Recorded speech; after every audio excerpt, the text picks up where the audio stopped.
आज एक ऐसा सुलगता हुआ केस आपके सामने है जो अपने आप में एक मिसाल है इंसान के अलग अलग मुखौटों की। पुलिस हमारी सुरक्षा के लिए होती है और अगर हमारे रक्षक के ऊपर ही हमला हो तो ऐसे केस में आम इंसान का बौखला जाना जायज है। एक पुलिस ऑफिसर की बड़ी बेदर्दी से जलाकर निर्मम हत्या कर दी गई थी। मानो कातिल ने पूरे पुलिस डिपार्टमेंट को चैलेंज किया था और इस ब्लैक हेडलाइंस ने न सिर्फ उत्तर प्रदेश पुलिस को बल्कि साथ ही साथ पूरे देश को हिलाकर रख दिया था।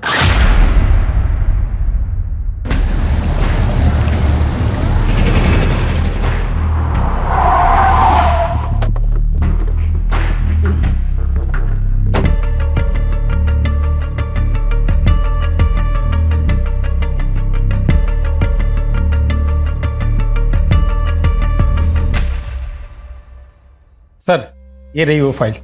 तुम आज रात हमारे घर डिनर कर रही हो। पर अंकल, हमें घर सेटअप करना है। परवर कुछ नहीं, आंटी का ऑर्डर है। यही है राजेश, जिनके बारे में मैंने तुमसे बात की थी। और राजेश, यह है गुंजन, मेरी भतीजी, जिसे तुम्हें ट्रेन करना है। Good morning sir. Morning. He is one of the most talented officer. Cadet academy का एक्सीलेंस अवार्ड विनर भी है।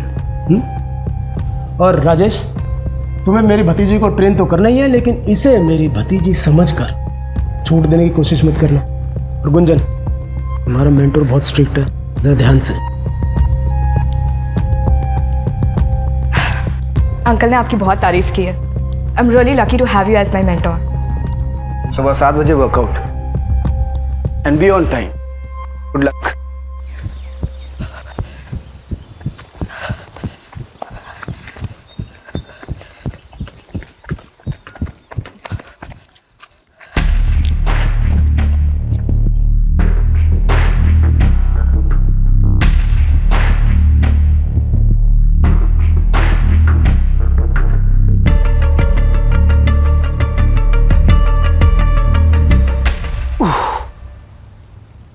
कितने राउंड?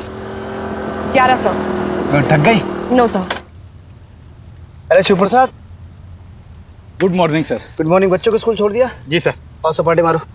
अरे सर, हमसे नहीं हो पाएगा। बस ऐसे पेट लेके घूमती रहो। फिर बंदोबस्त के लिए तैयार हो? Yes sir. गुड।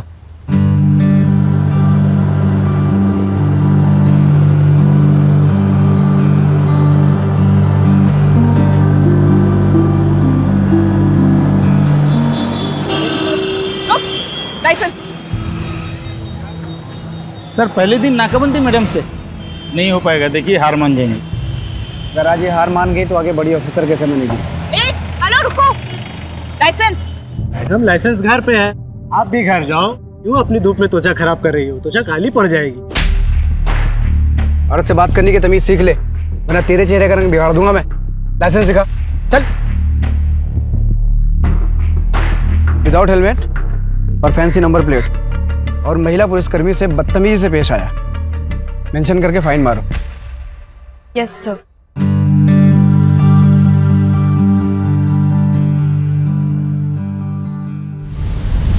सर, आप इतना कॉन्फिडेंस लाते कहाँ से हैं? वर्दी से। बचपन में जब मैं अपने लो ना, खाना लो। बचपन में जब अपने पिताजी के साथ मैं खेत पे जाता था ना, तो हमारे खेत के पहले ना पुलिस चौकी पड़ती थी। तो वहाँ पे पुलिस वालों को देख के ना उनके साथ बनने का जुनून सवार हो गया मुझे। और फाइनली जब वर्दी मिली तो कॉन्फिडेंस भी आ गया। वाओ, बधाइयों से यहाँ तक का सफर। आपके पापा तो आप पे बहुत गर्व करते होंगे। करते हैं। एक्चुअली जब से मेरी डिवोर्स की बात चल रही है तब से वो मुझसे नाराज है। मैं अपने वाइफ से डिवोर्स ले रहा हूँ।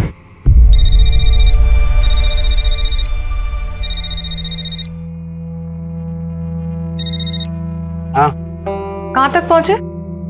कहाँ पहुँचे मतलब? तुमसे तो बात ही करनी बेकार है। सोनू का बर्थडे भी याद नहीं है ना आज तुमको? हेलो हेलो, सॉरी, कुछ अर्जेंसी है, मुझे निकलना पड़ेगा। Okay sir.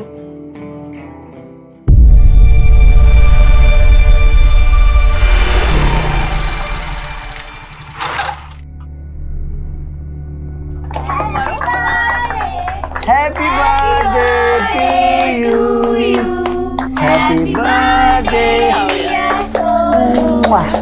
Happy birthday to you.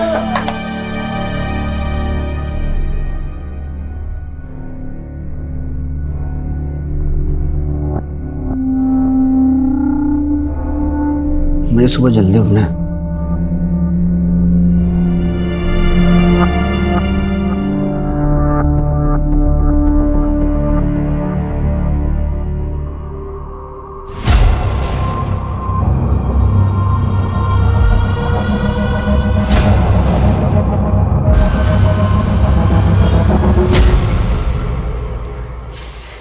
ये क्या हर दिन केस चलता रहता है तुम्हारा? हम सब बहुत अच्छे से समझते हैं। बहुत थके हुए हैं। अरे थकते तो तुम पहले भी थे राजेश, पर कम से कम बच्चों को समय तो देते थे। आजकल बहुत ज्यादा बिजी रहते हैं, बहुत ज्यादा काम है, समझा? हाँ, बहुत काम है तुमको। अरे पहले तो तुम घर आते थे हमारे हाथ का खाना खाने के लिए भाग भाग के। अब क्या हो गया है? यार हमको तुमसे बहस नहीं करनी, हमको नींद आ रही है, सुबह जल्दी उठना है, सो जाओ।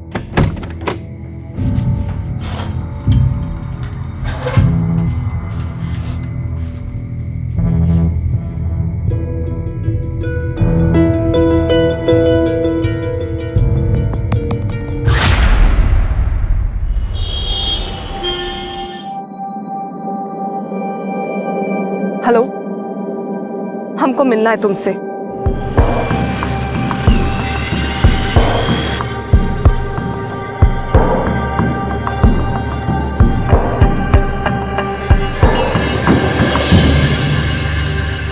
आपने जैसा कहा हम वैसा ही कर रहे हैं।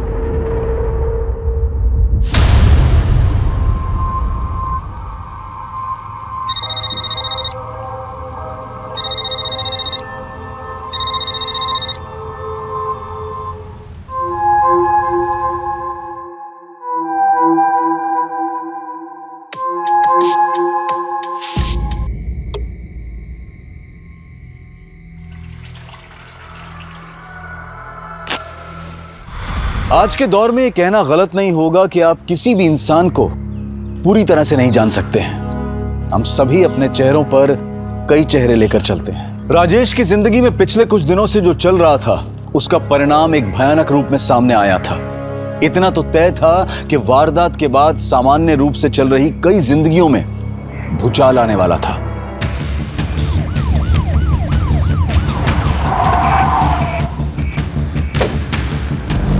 ये तो भी जिंदा है। उठाओ उठाओ, जल्दी उठाओ, हॉस्पिटल ले चलो सर।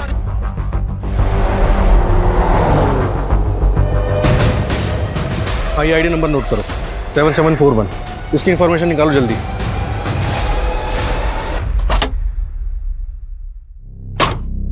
सर विक्टिम ने पुलिस की वर्दी पहनी हुई थी, ये आईडी कार्ड मिला, इसके जरिए हम उसके बारे में पता लगाने की कोशिश कर रहे हैं। सर बॉडी काफी जल चुकी, 90% से भी ज्यादा, काफी क्रिटिकल कंडीशन है। आसपास कुछ और बरामद हुआ, मोबाइल या पर्स वगैरह? नहीं सर, कुछ नहीं मिला। सुनसान इलाके में अकेला कर क्या रहा था? सर हो सकता है किसी केस पे काम कर रहा हो। अगर केस पे काम कर रहा होता तो लोकल पुलिस स्टेशन हमारी टीम को इन्फॉर्म करता। सड़क से इतना अंदर अकेले सुनसान इलाके में आने का रिस्क है। ऐसा करो, आसपास के 4-5 किलोमीटर के रेडियस में अच्छी तरह सर्च करो, कुछ ना कुछ जरूर मिलेगा। पुलिस वाले को जलाकर मारने की कोशिश हुई, मामला कुछ बड़ा ही हो। ओके सर, विक्टिम के आईडी कार्ड से पता चला है कि उसका नाम राजेश कुमार है, कुंदीनगर थाने में सब इंस्पेक्टर है। बाकी की डिटेल जानने के लिए थाने के इंस्पेक्टर सुनील त्यागी से बात करनी होगी।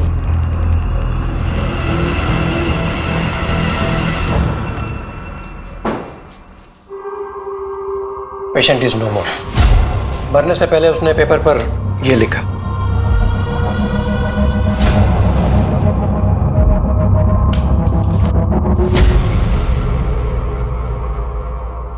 डॉक्टर, हमें बॉडी की ऑटोप्सी रिपोर्ट कितनी जल्दी मिल सकती है? ऑटोप्सी रिपोर्ट तैयार करने में हमें कम से कम 24 से 48 घंटे लगेंगे।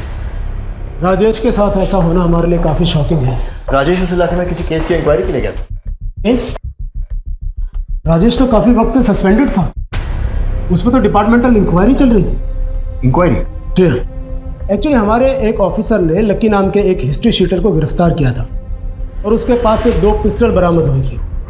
काफ़ी पूछताछ के बाद उसने कबूल किया कि वो पिस्टल उसे राजेश ने दिए थे। राजेश उस वक्त हमारे थाने का आर्म्स इंचार्ज था। ये लकी अभी भी आपकी कस्टडी में है? जी हाँ। अच्छा, ये आमला कौन है? राजेश की बीवी। देखिए जी, आपको क्या लगता है राजेश उस सुनसान इलाके में क्या करने गया होगा? हो सकता है उसे अपने केस के बारे में कोई क्लू मिला हो या किसी से मिलने गया हो। मैं पक्के तौर पर कुछ नहीं कह सकता। Excuse me. इस लकी से पूछताछ के लिए परमिशन निकलवाओ। और वो राजेश के घर का सर्च वारंट? गीता लेकर आ रही है सर। उत्तर प्रदेश के वाराणसी से, जहां एक पुलिस सब इंस्पेक्टर को जिंदा जलाकर मारने की कोशिश की गई है। सब इंस्पेक्टर का नाम राजेश कुमार है।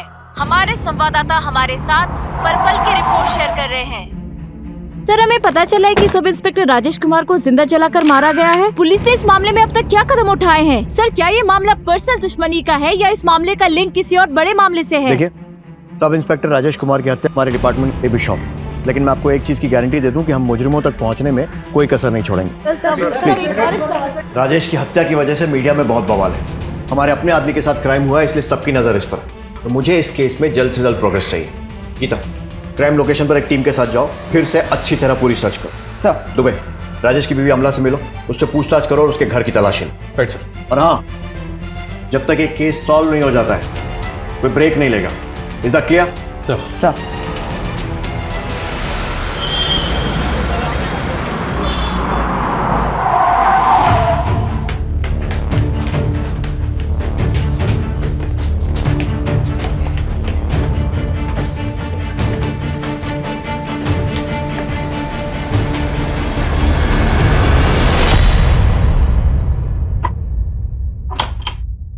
तोड़ दो ताला।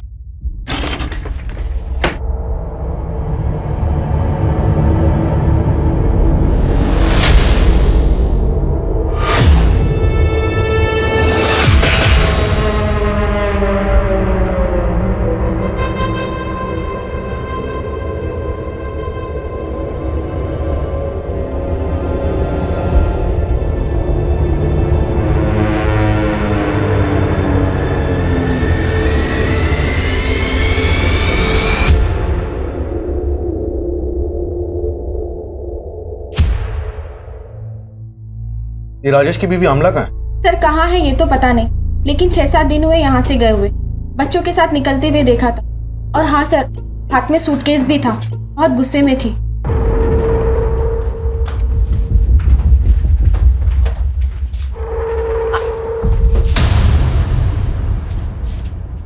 सर, हमने बाद में राजेश से भी पूछा।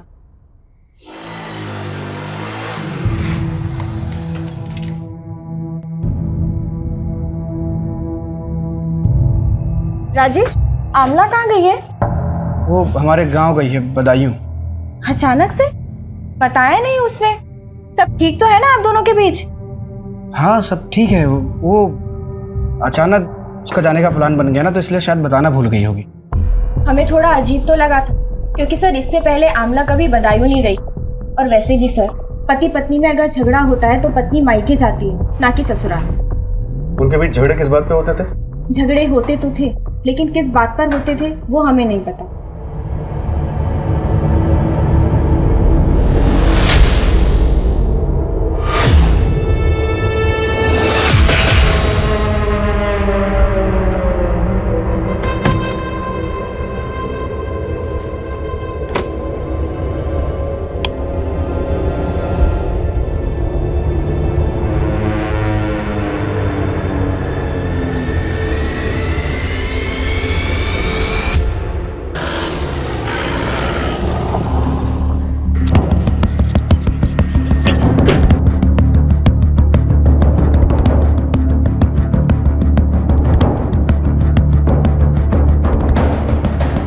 पुलिस टीम ने इस उलझे हुए केस को सुलझाने की कोशिश में दिन रात एक कर दिया था, पर यह मर्डर मिस्ट्री दिन पर दिन उनके लिए उलझती ही जा रही थी। सर, पोस्टमार्टम रिपोर्ट के हिसाब से राजेश को जब जलाया गया तब वो काफी नशे में था। मतलब साफ है कि उस वक्त राजेश के साथ कोई था जिसने उसे पिलाया और फिर नशे की हालत में जलाकर मार दिया।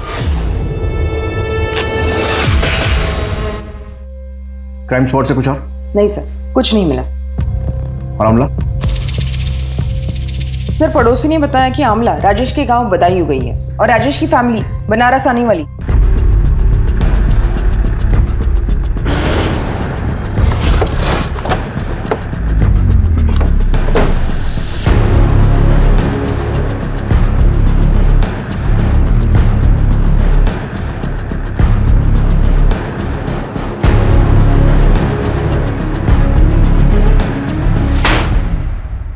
इंस्पेक्टर राजेश कुमार को मारने के लिए किसको भेजा? क्या बोल रहे हैं सर आप? ये देख सर, ये एक्टिंग कहीं और जाकर दिखाना। तेरी पूरी हिस्ट्री है हमारे पास, तो सीधे सीधे बता कि तेरे किस आदमी ने राजेश को मारा है। सर वो सब हमें कुछ नहीं पता है, हमें बस इतना पता है कि राजेश ने हमें 2 गन दिए थे और वो सब मैं पहले ही बता चुका हूँ। सोचने का मौका दे रहा हूं, सच सच बता दे, नहीं तो अपने तरीके से उगलवा लेंगे। दुबे, अपने सोर्सेस को इसके लोगों की कुंडली निकालने में लगा दो। Right sir. Sir Rajesh sir बहुत मेहनती और फिट रहने वाले लोगों में से थे। यहाँ तक कि बड़े साहब ने भी अपनी भतीजी गुंजन मैडम को उनसे ट्रेनिंग लेने को कहा था। वो हमारे बेस्ट ऑफिसर थे सर, पर जब से ये इंक्वायरी चल रहा था वो बहुत ज़्यादा परेशान रहने लगे थे, काफ़ी ड्रिंक भी करने लगे थे। किसके कहने पे हमारा नाम खराब करने की कोशिश की तूने? किसके कहने पे हमारा नाम खराब करने की कोशिश की तूने? बोल बेटा, एक बात कान खोल के सुन ले, सच का पता तो हम लगा के रहेंगे। तेरे लिए अच्छा होगा कि तू अपने मुंह से बता दे मुझे, बता किसके कहने पे किया। बोल राजेश, बोल राजेश, बोल राजेश। मुझसे बात नहीं कर सकते, ये मत भूलो कि तुम सस्पेंडेड हो। और ये क्या शराब पीकर आए हो थाने में? सबके सब मिले हुए, सबके सब मिले हुए, लेकिन एक बात कान खोल के सुन लीजिए आप लोग, हमसे हमारी वर्दी कोई नहीं छीन सकता।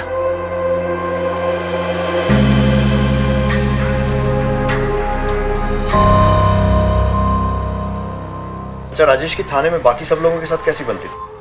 बाकी सब लोग के साथ तो ठीक ही था, पर अजय सर के साथ शुरू से उनका 36 का आंकड़ा था। क्या बकवास कर रहा मेरे बारे में तू? हाँ, क्या बकवास कर रहा तू? कॉलर छोड़ा पहले। क्या बकवास कर रहा है? अकेला क्या पूरे थाने को पता है? सर दोनों में काफी हाथापाई भी हुई थी। राजेश सर बहुत गुस्से में थे, किसी की भी नहीं सुन रहे थे। बात क्या थी वो तो नहीं जानते सर, पर इस लड़ाई के बारे में सभी को पता है। हाँ हुई थी झड़प, लेकिन हमने उसे कुछ गलत नहीं पूछा था। मतलब? थाने में सबको खबर थी कि राजेश सुनील सर के भतीजे गुंजन के साथ कुछ ज्यादा ही समय बिता रहा है। हमने बस वही पूछा था उससे। राजेश और उसकी पत्नी के बीच में झगड़े चल ही रहे थे, एक झगड़े के गवाह तो हम खुद हैं। अरे पहले तो तुम घर आते थे हमारे हाथ का खाना खाने के लिए भाग भाग के, अब क्या हो गया है? और इतना ही नहीं, हमारे कांस्टेबल ने राजेश को सुबह सुबह गुंजन के घर से निकलते हुए भी देखा था। ठीक, ये तो है राजेश की कहानी। अब अपनी कहानी सुना। राजेश से दुश्मनी की वजह? सर कोई जाति दुश्मनी नहीं थी, एक वर्क प्लेस में 2 कॉम्पिटिटर्स के बीच में जैसा होता है, सिर्फ उतना ही। कॉम्पिटिटर्स? और वो गन्स वाले केस में राजेश का इन्वॉल्वमेंट? उसकी लाइफस्टाइल देख के कोई भी बता देगा कि वो उस मामले में जरूर इन्वॉल्व होगा। उसके खर्चे उसकी कमाई से दुगना थे। आपकी भतीजी गुंजन इस वक्त कहाँ है? उसका एक्सीडेंट हो गया था, इसी वजह से वो लीव पर है अपने होम टाउन लखनऊ में। लेकिन आप गुंजन के बारे में क्यों पूछ रहे हैं? त्यागी जी, हमने सुना है कि गुंजन और राजेश के बीच में काफी नजदीकियां थी।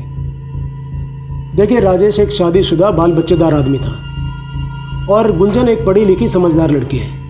पहली बात तो ऐसा कुछ हुआ नहीं, और अगर ऐसा कुछ होता भी तो आपको नहीं लगता कि मैंने टैकल कर लिया होता? माफ कीजिए, मेरी कोर्ट में पेशी है, मुझे निकलना हो।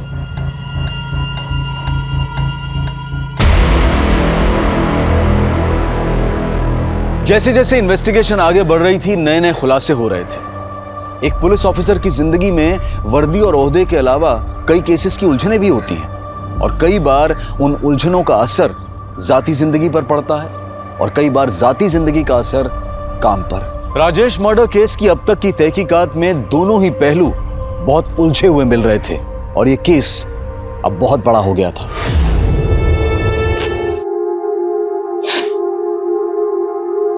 राजेश की पत्नी नहीं है आपके साथ?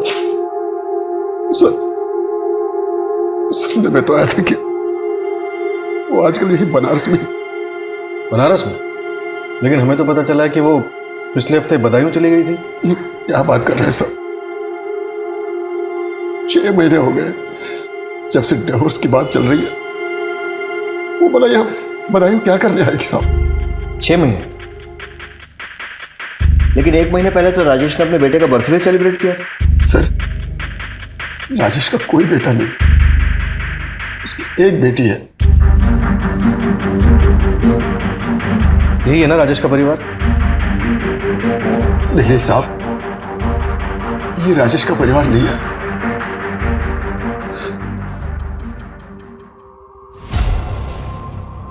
ये नीलम है सर।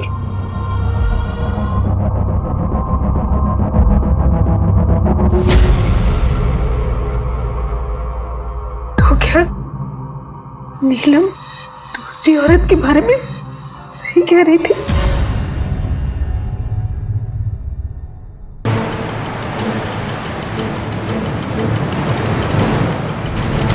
शादी तो बस नाम की थी हमारी। शुरू में ट्रेनिंग के दौरान 3-4 महीने में 1-2 बार आ भी जाते थे। जैसे पिंकी बड़ी हुई और हमने बनारस आने के लिए कहा तो अरे तुमको पता है सरकारी कामों में कितना वक्त लगता है। क्वार्टर मिलते ही तुमको और पिंकी को अपने साथ ले जाएंगे बस। अली मेरा बच्चा, ऐ शाबाश। किसी तो पापा को पहले तो पिंकी के बीमार होने पर या इसके कॉल करने पर आ भी जाते थे, फिर धीरे धीरे बंद हो गया। मुझे हमेशा से ही ऐसे लगता था कि वो मुझसे कुछ छुपा रहे हैं। नीलम, तुम यहाँ बनारस में? पिंकी कहाँ है? मासी की है ललनपुर में। अभी तो हम बहुत बिजी हैं, तुम चलो हम शाम को मिलने मासी के घर आते हैं। वो हवलदार भैया बोले आप यही रहते पुलिस क्वार्टर में? हाँ।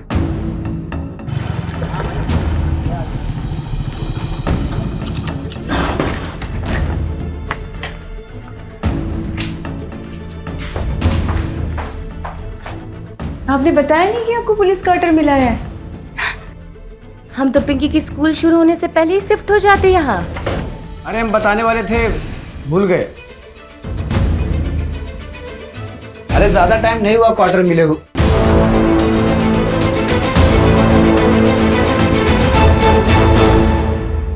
उस दिन हमारा बहुत झगड़ा हुआ, यहाँ तक कि हमने बहुत जिद भी की वहां रहने के लिए, पर उन्होंने हमें समझाकर गांव भेज दिया।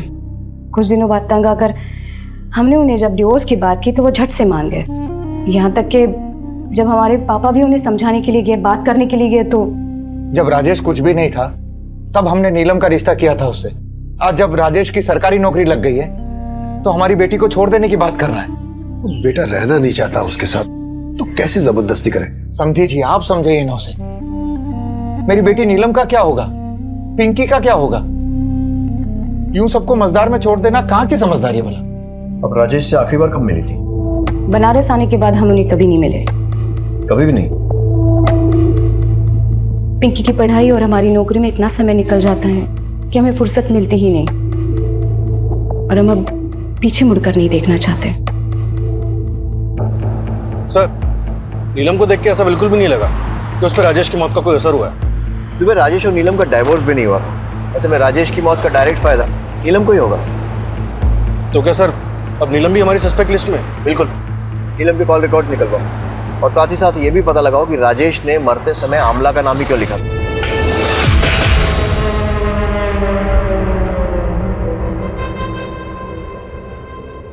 कहते हैं कि हर इंसान के कितने मुखौटे होते हैं ये वो खुद भी नहीं जानता। राजेश के कितने मुखौटे थे? अगर नीलम राजेश की पत्नी थी तो फिर अमला कौन थी? अमला का नाम राजेश ने मरने से पहले लिखा था। क्या वो कोई क्लू था, या फिर राजेश को अमला की चिंता थी, या वो अपने कातिल की तरफ इशारा कर रहा था? पुलिस के लिए गुत्थी सुलझने की बजाय हर कदम पर और उलझती जा रही थी। जिस अमला को पुलिस अब तक राजेश की पत्नी मानकर चल रही थी वो कोई और ही थी। पर कौन थी वो और कहां थी?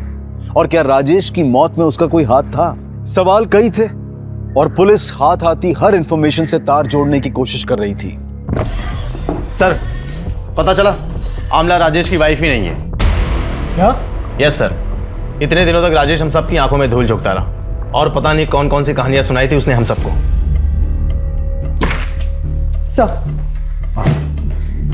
सर हर सीसीटीवी फुटेज चेक किया लेकिन राजेश का कहीं पर भी कोई फुटेज नहीं मिला। जिस भी व्हीकल पर डाउट होता है सर्च करो। राजेश किसी ना किसी जरिए से किसी साधन से वहां पहुंचा हो। आसपास वालों से भी पूछताछ जारी रखो। और सर एक खबरी से ये भी पता चला है कि लक्की के घर कुंती नगर थाने से कोई पैसे भेजता था। गीता, तुम लकी के घर जाओ। सर, हमने आमला और उसके बच्चों के बारे में पूछताछ की। आमला के बच्चे जिस स्कूल में पढ़ते हैं वहाँ पे पिता की जगह राजेश का नाम नहीं, किसी संजय गोयल का नाम है। इस संजय गोयल के बारे में भी पता किया। ये किसी बैंक में काम करता है। उसे थाने तुरंत बुलाया है।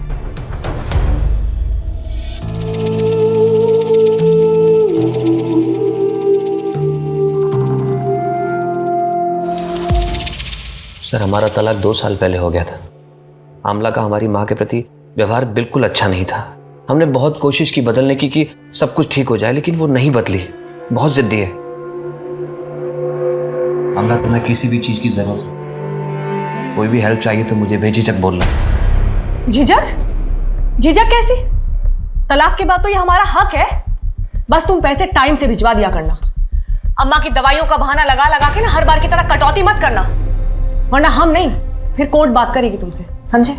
हम अक्सर आमला से और अपने बच्चों से मिलने उसके घर जाते थे, और एक दिन मम्मी कहाँ है तुम्हारी? मम्मी अंदर है। अच्छा, क्या मजा नहीं आ रहा? मैं भी तो सुनूं। मैं नजदीक का बताता हूँ। ऐसे नहीं आती नजदीक। बहुत दिनों से कुछ गिफ्ट नहीं लेकर आए।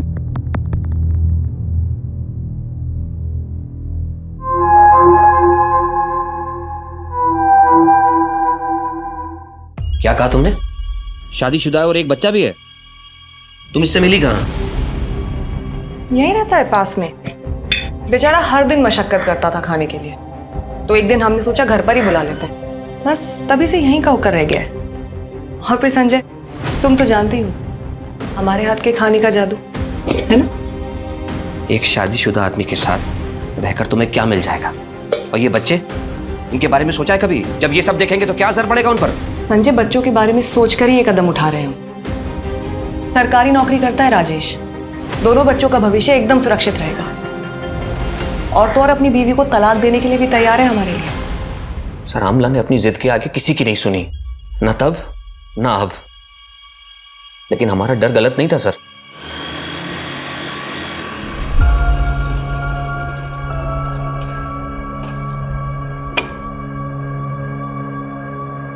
क्या हुआ आमला? मुझे क्यों बुलाया? उसको अब हमें इंटरेस्ट नहीं रहा है। हमने तुमसे पहले ही कहा था वो तुमसे शादी नहीं करेगा। तुम ही सपने देख रही थी शादी की उससे। राजेश पुलिस में है, अच्छा कमाता है, अच्छा दिखता है। अब इस उम्र में भला राजेश से बेहतर 2 बच्चों के साथ हमको और कौन मिलेगा? हम नहीं थे तुम्हारे पास? राजेश ने हमारे लिए अपने बीवी बच्चों को छोड़ दिया, और तुमने अपनी माँ के लिए हमें ही छोड़ दिया। हम बच्चों की स्कूल की फीस भी भरनी है। हमको तो समझ ही नहीं आ रहा है कि हम इतना सारा खर्चा अकेले कैसे उठाएंगे। चिंता नहीं करो, हम कल ही तुम्हारे अकाउंट में पैसे भिजवा देंगे। आमला से आखिरी बार कब मिले थे? सर, मिले तो नहीं, लेकिन कुछ दिन पहले उसका फ़ोन आया था। किसी प्रॉपर्टी डीलर का नंबर मांग रही थी। हमने वो नंबर फॉरवर्ड कर दिया, और तब से लेके अब तक हमारी कोई मुलाकात नहीं हुई उससे। हमें उस प्रॉपर्टी डीलर की डिटेल्स चाहिए। जी। नंबर बोलो। दुबे, इस प्रॉपर्टी डीलर से बात करो। मैं गुंजन से पूछताछ के लिए निकलता हूँ। Right sir.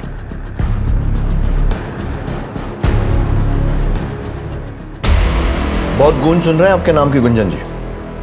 अब आपकी जबान से सुनना चाहते हैं, उस दिन यानी 10 अक्टूबर को कहाँ थी आप? सर, हम ड्यूटी पे थे, आप चाहे तो चेक कर सकते हैं। लोग राजेश और आपके बारे में क्या क्या बातें कर रहे हैं ये तो आपको मालूम ही होगा, तो डिटेल में शुरू से बताइए। हमारा राजेश सर के मर्डर के केस के साथ कोई लेना देना नहीं है। लेकिन राजेश से तो है, और आपको लोगों ने राजेश से मिलते हुए तब भी देखा है जब वो अपनी ड्यूटी से सस्पेंडेड था। वो हमारे मेंटोर थे, हम बुरे वक्त में उनसे मिल भी नहीं सकते। बिल्कुल मिल सकते हैं। फिर तो राजेश के मरने के बाद हॉस्पिटल आकर उसको देखना और हमसे बात करने का समय भी निकाल सकते हैं। देखिए सर, हम राजेश सर को बहुत मानते थे, वो हमें ट्रेन कर रहे थे और हम इमोशनली भी काफी कनेक्टेड थे। और जब हमारा एक्सीडेंट हुआ तब अंकल ने बोला कि मैंने भैया को फ़ोन कर दिया है, वो बस पहुंचने ही वाले होंगे, तुम उनके साथ घर चले जाओ, तुम्हें अच्छा लगेगा। क्या राजेश की मौत का उसके केस से कोई लेना देना हो सकता है? राजेश सर हमेशा कहा करते थे कि उन्हें कोई फंसा रहा है, पर अंकल का कहना था कि राजेश सर अच्छे इंसान नहीं है। मैंने समझाया था ना तुम्हें, राजेश अच्छा इंसान नहीं है, मत पड़ो उसके चक्कर में। देखा क्या सच्चाई है उसकी। अब जैसा मैं कहूँ वैसा करो। तुम्हारे और राजेश के बीच में जो कुछ था उसे भूल जाओ, खामा बदनामी होगी। कुछ दिन बाद मैं तुम्हारा ट्रांसफर किसी दूसरी जगह कर दूंगा, तुम वहां से अपनी जिंदगी की नई शुरुआत करना। अब तो ऐसी हालत हो गई है कि किसी पे भी भरोसा करने की हिम्मत नहीं होती।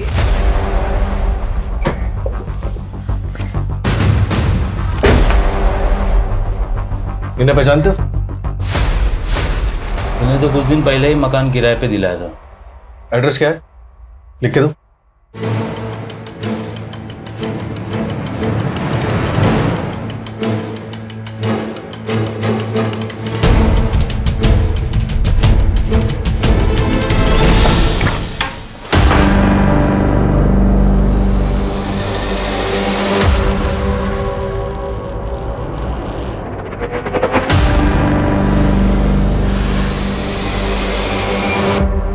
फॉरेंसिक को बुलाओ जल्दी।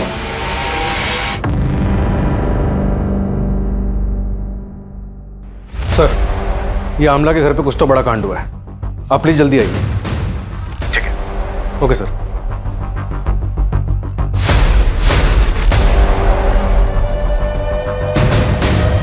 दस अक्टूबर की रात को क्या आपने इस आदमी को यहाँ आते जाते देखा?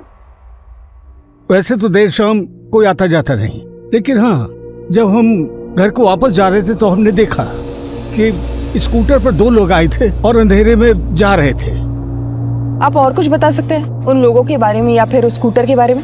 नहीं मैडम जी, क्या अंधेरा बहुत था और साफ सुथरा दिखाई नहीं पड़ रहा था, लेकिन हाँ, हम ये जरूर कहेंगे कि हमने स्कूटर का कलर सफेद देखा था। सर, आमला ने राजेश को यहाँ जख्मी किया और उसके बाद उसकी बॉडी को जला दिया। पोस्टमार्टम में किसी भी जख्म का जिक्र नहीं है, लेकिन एक क्राइम सीन देखकर लगता है कि अकेले आमला का काम तो नहीं हो सकता। जरूर कोई ना कोई था जो उसकी मदद कर रहा था।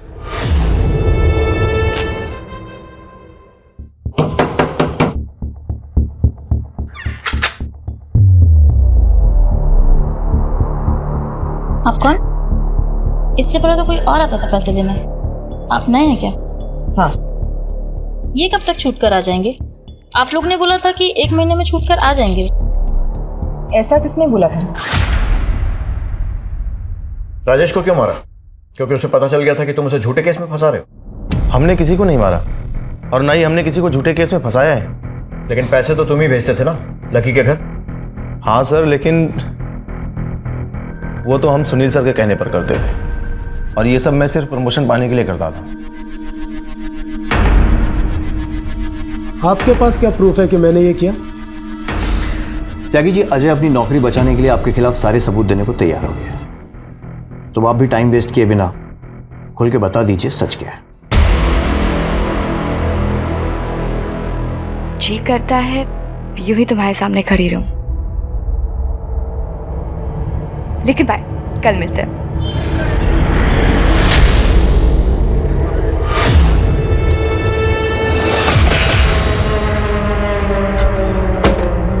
तुम्हें उसे जो सिखाना था तुमने सिखा दिया।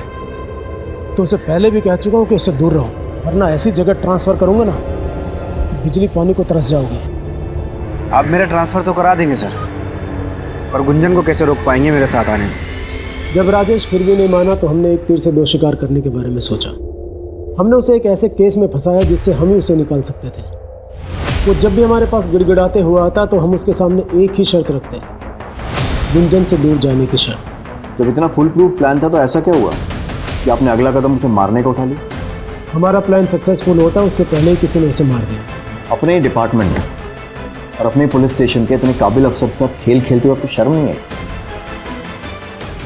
सर, अगर ये काम आमला ने किसी के साथ मिलकर किया है तो उसका साथ देने वाला कहीं इंस्पेक्टर सुनील या फिर संजय तो नहीं? क्योंकि संजय हमेशा आमला की मदद करने के लिए तैयार रहता, हमें यहाँ तक पहुँचाने वाला भी संजय ही है। इंस्पेक्टर सुनील सिस्टम से वाकिफ है, वो खुद इस चक्रव्यूह में नहीं फंसेगा। जरूर उसका कोई ना कोई प्यादा होगा जो आमला की मदद कर रहा होगा। सर, मुझे तो कभी कभी लगता है इन सारी औरतों से तंग आके राजेश ने खुद अपना मर्डर प्लान करवाया और खुद आमला को मार के कहीं फरार हो गया। आमला को हर समय पैसों की जरूरत रहती थी। जरा इंस्पेक्टर सुनील और आमला दोनों के बैंक स्टेटमेंट चेक करवाओ। Okay sir. आमला अगर हाथ लग गई तो सच्चाई भी हाथ लग जाएगी। वो सफेद स्कूटर या उन दोनों लोगों के बारे में कुछ पता चला? सर, क्राइम स्पॉट पर जाने वाले सभी रास्ते और आसपास के सभी एरिया के सीसीटीवी फुटेज एक टीम चेक कर रही है। We are checking every possible way. Team से कहो कि कमर कस के तैयार हो जाए, ये कहानी अब क्लाइमैक्स तक पहुंचने वाली है।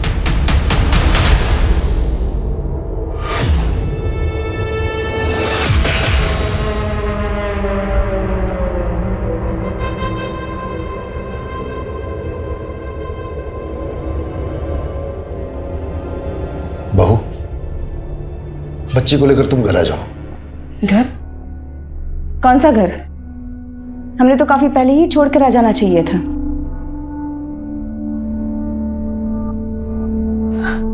ऐसा ना कहो बहू कि ये बच्ची राजेश की आखिरी निशानी है।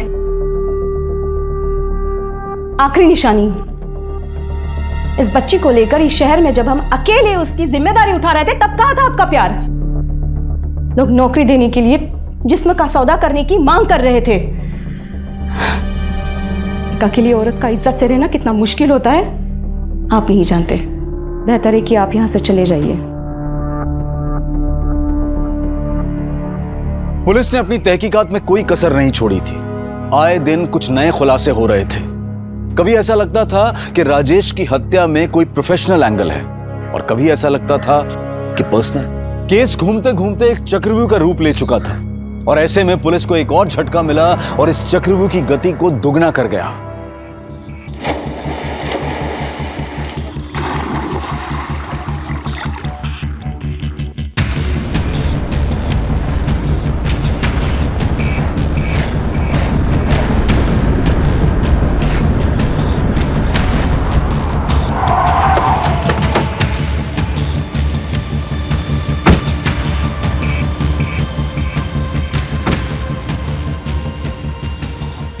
हमें सूटकेस में क्लैश के होने की खबर मिली थी। आपने जो अपने थाने से एक फोटो भेजा था उसका चेहरा इससे मिल रहा है।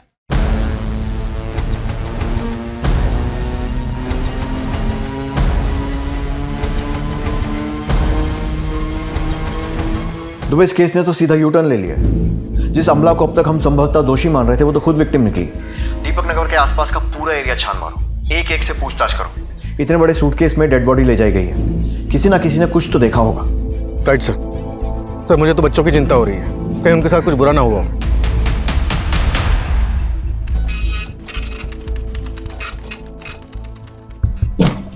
सर हमने आमना, नीलम और राजेश तीनों के पिछले कई हफ्तों के फोन लोकेशन मैच किए। सरप्राइजिंगली तीनों की लोकेशन कई बार एक ही जगह दिखा रहा है। दुबई अब तक की कहानी हमें जिस दिशा में ले जा रही है, इन तीनों का इंटेंशनली एक साथ होना तो इम्पॉसिबल ही है। जरूर नीलम ही आमला और राजेश का पीछा करती थी। लेकिन सर पिछले कुछ दिनों से नीलम की लोकेशन अलग दिखा रहा है। हो सकता है उसने अपना फोन बदल लिया हो या फिर ये सब मर्डर के पहले की तैयारी हो। सर डीएनए रिपोर्ट के मुताबिक घर में आमला के ब्लड के अलावा राजेश का ब्लड भी था। दोनों का? लेकिन फिर कातिल ने इतनी अलग अलग तरीके से दोनों को ठिकाने क्यों लगाया? सर दोनों को मारने का मोटिव गुंजन और नीलम के पास ही हो सकता है। गुंजन को आमला के बारे में पता चल गया हो और उसने दोनों को मार दिया। तो फिर आमला के बच्चे कहाँ हैं? ये भी हो सकता है कि संजय ने बच्चों को पाने के लिए आमला को मारा और जब बीच बचाव के लिए राजेश आया तो उसे भी मारना पड़ा। लेकिन सर उस प्रॉपर्टी डीलर का एड्रेस हमें संजय नहीं दिया था। सर मिले तो नहीं, लेकिन कुछ दिन पहले उसका फ़ोन आया था। किसी प्रॉपर्टी डीलर का नंबर मांग रहे थे। You're right, हम अपनी मदद करने वालों पर शक नहीं करते, लेकिन हो सकता है मदद इस बार किसी इरादे से की गई। इस केस में हम किसी को भी रडार से बाहर नहीं जाने दे सकते। साहब इसमें हमारी कोई गलती नहीं है। जितना पूछा है उतना बता। हमें पता चला है कि सूटकेस तेरे सामने फेंका गया था। हाँ पर वो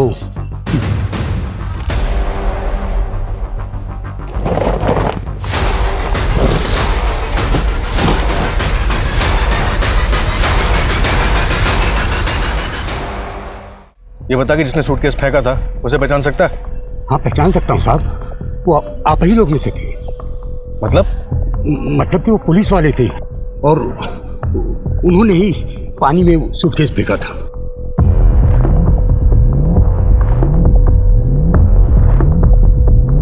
ये था? नहीं। ये? नहीं, ये भी नहीं। ये? यही था साहब, यही था। क्या हुआ साहब? ये नया सूटकेस पानी में काहे फेंक दिए?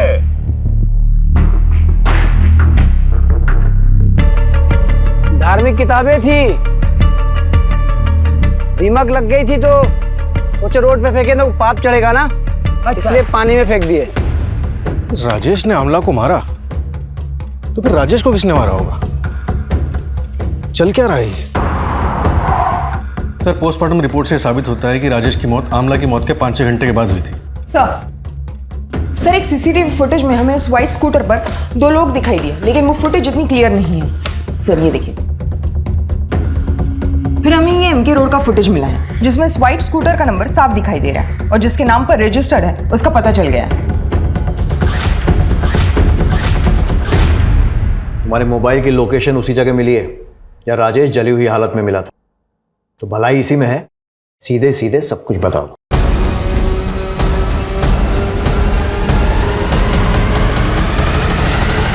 तुम्हें कैसे पता था कि राजेश उस रात वहीं मिलेगा? हम बहुत दिन से उसका पीछा कर रहे थे सर, और उस दिन तुमने अगर हमसे शादी नहीं की ना तो हम जाके सबको सच्चाई बता देंगे। अरे केस तो तुम्हारे ऊपर पहले ही चल रहा है और तुम्हारी नौकरी भी 100% जाएगी। जान से मारे। फिर थोड़ी देर बाद राजेश दोनों बच्चों को घर से लेके बाहर गया और वापस आते हुए उसकी कार में एक सूटकेस लेके आया। लगभग 1-1.5 घंटे के बाद वो वही सूटकेस लेके दोबारा घर से बाहर गया।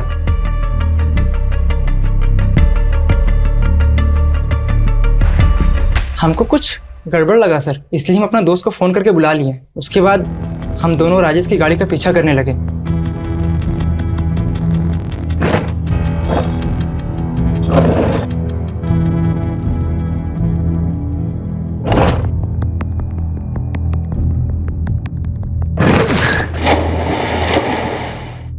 वो किसी का नहीं था सर, वो अपने फायदे के लिए किसी को भी छोड़ सकता था, किसी को भी मार सकता था।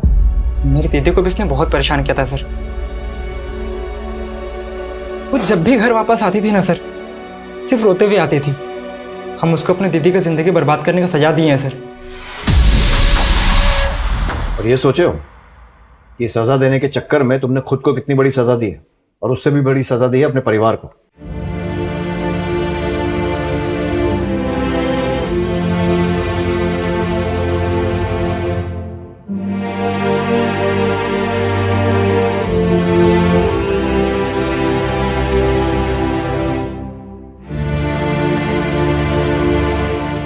कहते हैं कि एक साथ दो नावों में सफर करना खतरे से खाली नहीं होता, लेकिन राजेश और अमला दोनों ही ये सफर कर रहे थे। बल्कि राजेश की जिंदगी तो 3 तरफ से उलझी हुई थी। मुखौटे लगाकर इंसान कुछ समय के लिए खुश तो हो सकता है, दूसरों को भी खुश कर सकता है, लेकिन ये खुशी लंबी नहीं चलती है।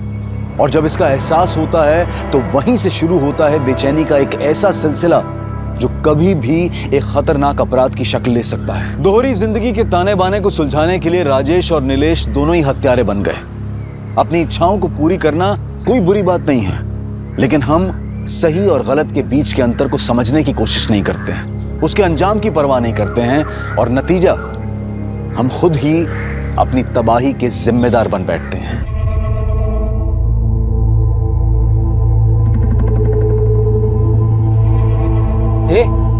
वो देख,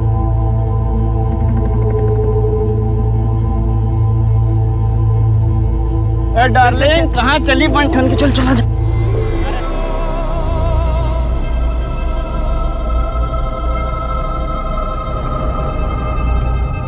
ये जो 500 मीटर की सड़क है ना, मेरी बेटी के लिए बुरा सपना सा है। सोचता हूँ उसे साइकिल खरीद कर दे दूं ताकि वो यहाँ से झट से गुजर जाए, लेकिन क्या करूं, पैसे ही नहीं है।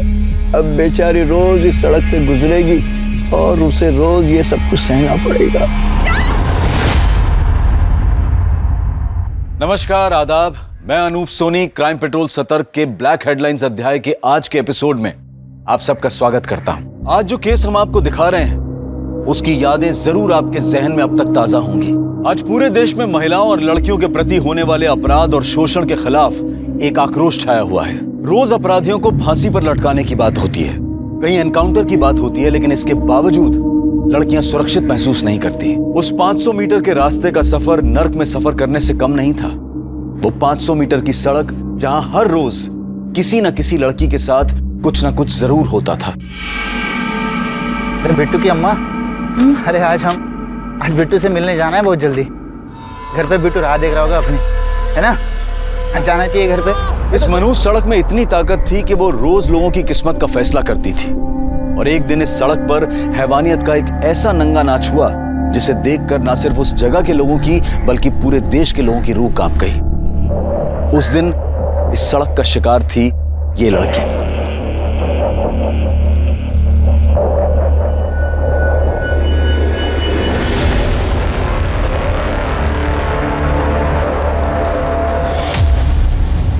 आज हम आपको इस लड़की की कहानी सुनाने जा रहे हैं। क्या हुआ था इस लड़की के साथ, और आखिर इस 500 मीटर के खौफ के पीछे की असली ताकत क्या थी?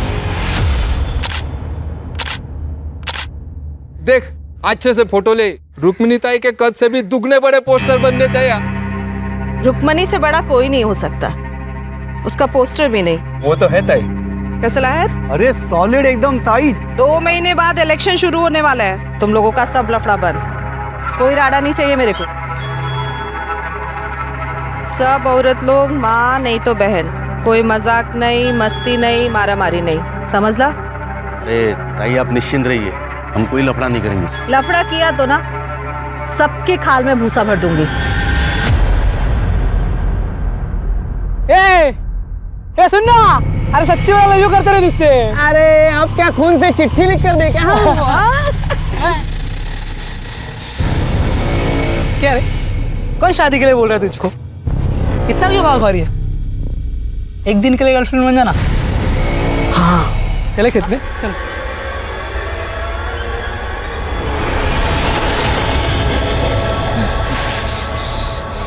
छोड़ेंगे नहीं इसको।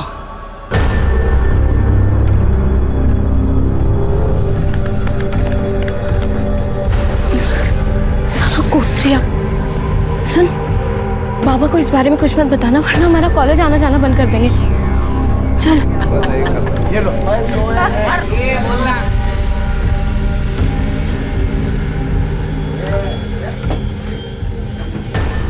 यहाँ क्या कर रही तू?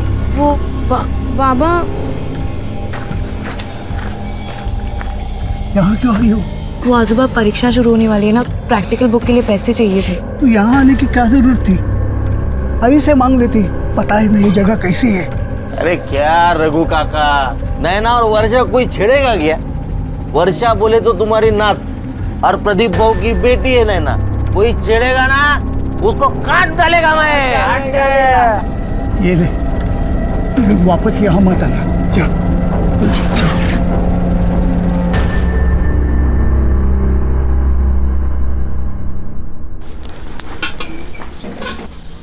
आजूबा ये बाकी के पैसे अपने पास रख ले बेटा, और देख फिर कभी दुकान पर मत आना। जी आजूबा। हाँ तो दारू की दुकान खोल के क्यों रखी है? इसके बाबा तो चले गए आप ही की दारू पी पी के, लेकिन अभी तक बात समझ में नहीं आई आपके। तो करूँ क्या? दुकान बंद कर लूं और कटोरा हाथ में लेके सड़क पर निकल पड़ूं? अरे पैसे कहाँ से आएंगे? आग लगे ऐसे पैसों को। ये गांव ही मनुष्य है, जिसे देखो दारू पी के यहाँ वहाँ पड़ा रहता है, काम धंधा तो है नहीं किसी को, और बस पूरे दिन गुंडागर्दी चलती रहती है। मैं तो कब से कह रही हूँ इस लड़के की शादी करके इसको निकालो यहाँ से। आई, मैंने कहा ना मुझे इतनी जल्दी शादी नहीं करनी है। एक बार मैं कलेक्टर बन जाऊंगी ना तो सबको मार मार के सीधा कर दूंगी, ठीक है? अच्छा बन जा, पहले इसे सीधा कर ले। मिल गई दोस्तों से फुर्सत? हाँ, खाने में क्या बनाया है? देख सुनेगा भी नहीं, अंडा करी बनाई है। अंडा करी? आई मेरे लिए भी कुछ देना, मुझे नैना को देना, उसको बहुत पसंद है। पता है मुझे, उसके लिए बनाया। अभी लाती हूँ। तू आएगा ना मेरे साथ नैना के घर? हाँ दीदी। अंडा करी तेरी आई बेस्ट है यार। पढ़ पढ़ के ना दिमाग इतना खराब हो गया है, चल ना थोड़ी देर खेलते हैं, लूडो खेले। अरे नहीं, अभी लूडो वूडो कुछ नहीं बेटा। वर्षा अंधेरा होने वाला है, अब तू घर जा। कल परीक्षा के बाद जितना खेलना है ना खेल लेना, मैं भी खेलूंगा तुम लोगों के साथ। ठीक है काका, चल। क्योंकि और कुछ आप पता ही नहीं। जल्दी चल। मुझे धक्का कर गई थी, मेरे चुनों से काटे लगते तुझे। रुक दिखाता हूँ तुझे। ए चल चल बकवास मत कर, चल। ये तेरी बहन और होने वाले जीजे के बीच की बात है, तू बीच में मत पड़, चल। भाग चेतन! क्या रे तुम लोग, क्या हो रहा है? ये नाच वीच किस खुशी में? ये अपना विमल भाऊ है ना, इसका मुर्गा जीत गया है मुर्गा की लड़ाई में, और ये सुनील का मुर्गा ना वो हार गया। आज तो मुर्गा कटेगा और मुर्गा पकेगा, पार्टी होगी पार्टी। तो क्या बोला था मैंने? 2 महीने शांत नहीं रह सकते तुम लोग? बोला था ना मैंने कोई गलत काम नहीं करने का। ये मुर्गा विर्गा ये सब गैर कानूनी है, समझा ना? लेकिन वो ताई। देख विमल, तू मेरा खास आदमी है तो तेरी जिम्मेदारी भी ज्यादा बनती है। ये छोटे छोटे मुद्दे पर नमक मिर्ची लगाकर मेरी छवि खराब करने की कोशिश करेंगे विपक्ष वाले। देख, कोई राड़ा नहीं चाहिए मेरे को। मेरी बिटिया की परीक्षा अच्छी जाए। आई देर हो रही है। हाँ बाबा। ए चल बेटा चल, दुकान खोलने का समय हो गया। चल तुझे बस स्टॉप पे छोड़ देता हूँ। अच्छा सुनो, मैं 2 बजे तक आ जाऊंगी, यहाँ एक ही पेपर है। ध्यान से चेतन को बोलना कि मुझे लेने के लिए आ जाए। पार्टी वाला रास्ता पता है? पता है बेटा। हाँ चलो। अच्छा चल परीक्षा अच्छे से देना, ध्यान देके। अरे जल रहा नहीं है यार, इसको भी पिलाना पड़ेगा। तेरे अंदर का हवा खत्म हो गया है। दारू डाल इसमें। ये ले, क्या मस्त खिलाया देख। जाना।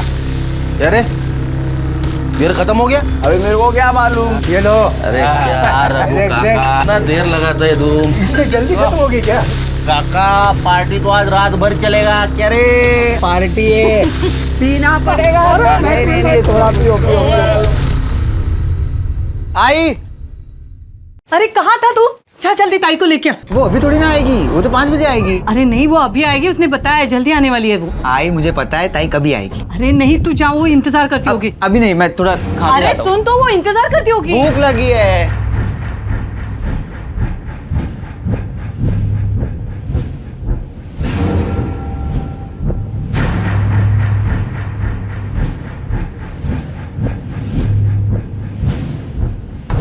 चेतन बेटा जाना जल्दी से। माँ खाने देना, बहुत भूख लगी है। अरे वो इंतजार करती होगी कभी से, जाना। क्या नहीं? अरे उसका आज एक ही पेपर है, 2 बजे आने वाली है वो स्टॉप पे। हाँ। एक ही पेपर है? हाँ। ऐसे पहले बताना चाहिए ना। अभी से बता रही हूँ, जल्दी जा करके।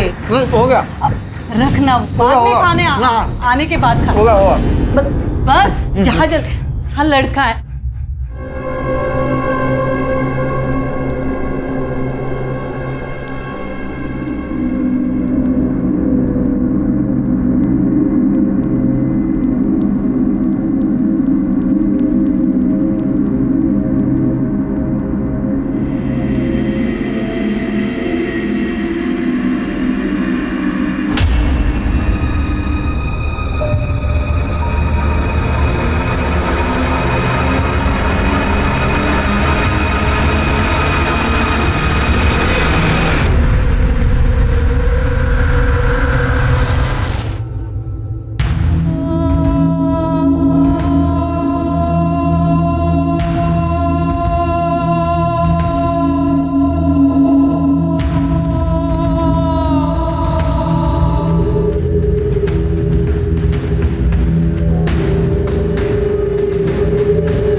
काका, ताई आई नहीं अब तक? आई तो थी, घर पे गई है। काका मैं घर जा रही हूँ, अगर चेतन आए उसको बोल देना। घर? लेकिन मैं उधर से आया, मुझे तो दिखी नहीं। कहाँ चली गई?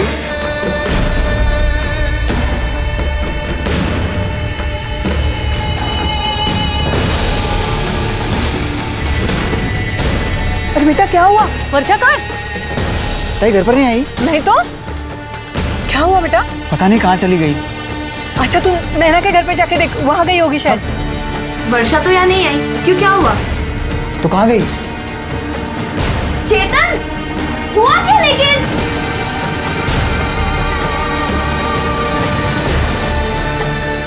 आ जाओ। ताई यहाँ से घर के लिए निकली थी क्या?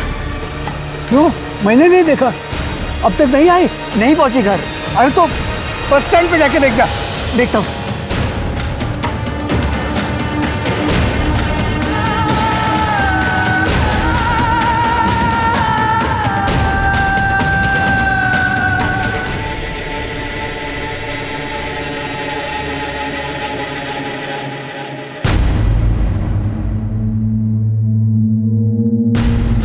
कुछ भी कर, लेकिन मेरी बच्ची को ढूंढ के लेके आ कहीं से भी। अरे हम ढूंढने जा रहे हैं उसे, कुछ नहीं हुआ वर्षा को। मैं रुक्मिणी दा से कह दूंगा। चलो। क्या हुआ क्या? पता नहीं, वर्षा कहाँ चली गई? अरे ऐसे कैसे? चलो ढूंढते हैं उसे, चलो। वर्षा, वर्षा, वर्षा,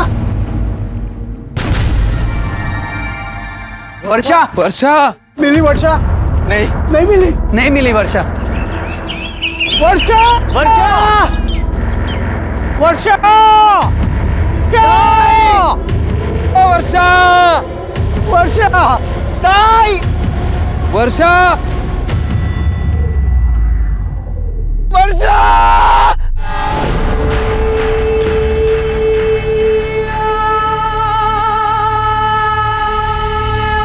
वर्षा ताई वर्षा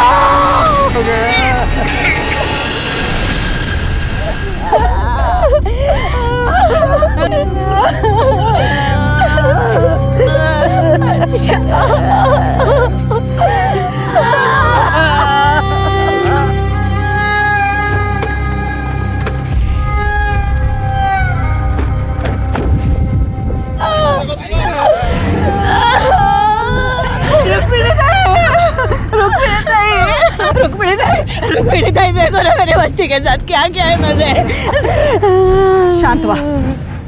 जिसने भी हमारी वर्षा के साथ ये सब किया है ना, तुम्हारी रुक्मिणी ताई उसे छोड़ेगी नहीं। उनके आंसू रुलाएगी उसे। पाताल में भी होगा तो ढूंढ के निकालूंगी मैं। 24 घंटे के अंदर 24 घंटे के अंदर इसका फैसला होगा।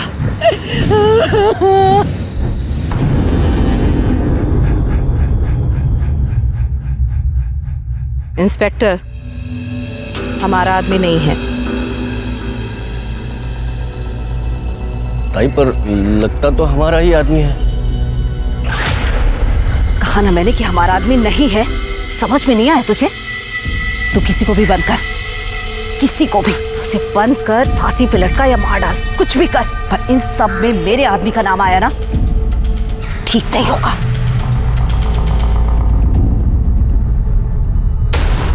हत्यारों को फांसी दो, हत्यारों को फांसी दो, हत्यारों को फांसी दो, फांसी दो, फांसी दो, हत्यारों को फांसी दो, फांसी दो।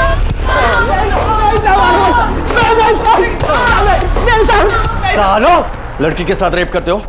खून किया ना उसका? झूठ बोल रहे हो? वहाँ बस स्टॉप पर देखा तुम दोनों को उस नींबू पानी वाले ने। चलो चलो भागो यहाँ से। साहब हम दोनों सच बोल रहे, साहब हमने कुछ भी नहीं किया। हत्यारों को फांसी दो, फांसी दो, फांसी दो, हत्यारों को फांसी दो, फांसी दो, फांसी दो, हत्यारों को फांसी दो, फांसी दो, फांसी दो, हत्यारों को फांसी दो, फांसी दो, फांसी दो। वर्षा की बहुत ही निर्मम तरीके से हत्या हुई थी और इस बात को स्थानीय प्रशासन ने दबाने की पूरी कोशिश की थी, लेकिन सरकारी डिपार्टमेंट्स में ये बात फैल गई थी और आला अफसरों को खबर लगते ही उन्होंने चुनाव के समय किसी भी तरह के तनाव से बचने के लिए इस केस को क्राइम ब्रांच को सौंप दिया। सर, इस केस की जितनी भी डिटेल्स मुझे मिली है, अगर उनकी माने तो ये केस बहुत ही सेंसिटिव है। सिर्फ सेंसिटिव नहीं शिरके, इनह्यूमन भी है। एक इंसान ऐसा जानवर जैसा बर्ताव कैसे कर सकता है?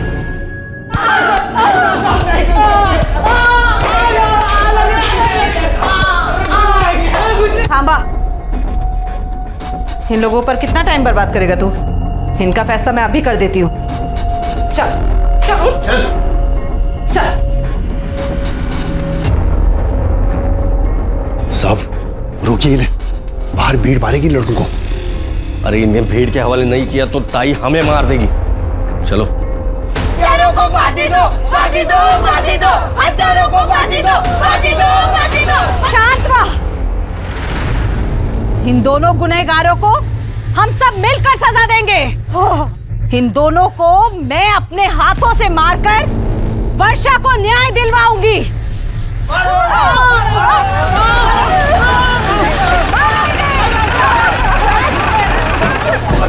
शिरके, जाओ बाजू। अरे चल, इनको सजा देने का काम कानून करेगा।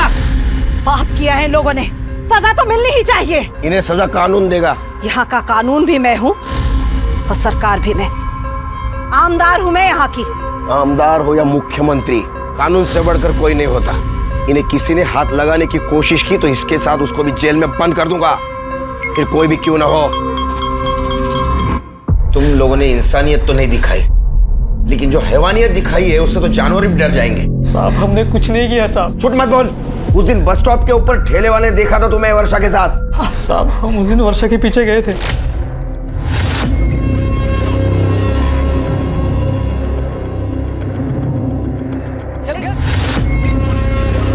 छोड़ेंगे नहीं, पर हम वहां से चले गए थे साहब। साहब ये लोग हमें फंसाने की कोशिश कर रहे हैं साहब ये लोग हमें मार देंगे साहब। अगर ये सच निकला ना फांसी पे लटकोगे। सर लड़की यहाँ पर अपने माँ भाई और दादा के साथ रहती थी। ये उसकी पीएम रिपोर्ट है सर। काफी बुरी तरह से उसका मर्डर किया गया सर। जब वो नहीं मरी तो फिर उसे पानी में डुबोकर मारा गया। और सर सबसे घिनौनी बात, मरने के बाद उसके प्राइवेट पार्ट में लोहे का सरिया डाल दिया गया। इतना ही नहीं सर, उसके दोनों पैरों को बीच में से नाभि तक चीर दिया गया। किस तरह के लोग हैं ये शिरके? हाँ, किस तरह के लोग हैं ये? मैंने मेरे पूरे पुलिस करियर में बहुत सारे रेप केसेस हैंडल किए, लेकिन इतना ब्रूटली कभी नहीं मारा किसी ने किसी को। उन लड़कों के साथ डीएनए मैच होता है? सर वो इतनी चीरफाड़ हुई थी, उसमें डीएनए कहाँ ढूंढते? कहाँ ढूंढते मतलब? तुमने लड़की का डीएनए नहीं करवाया? वो शिरके, वर्षा का डीएनए करा। सर अभी तक तो जला दिया होगा। मतलब? वो बॉडी दे दी थी ना फैमिली को, इतनी खराब थी, बास आ रही थी। तुम क्या बोल रहे हो? क्या बोल रहे हो तुम?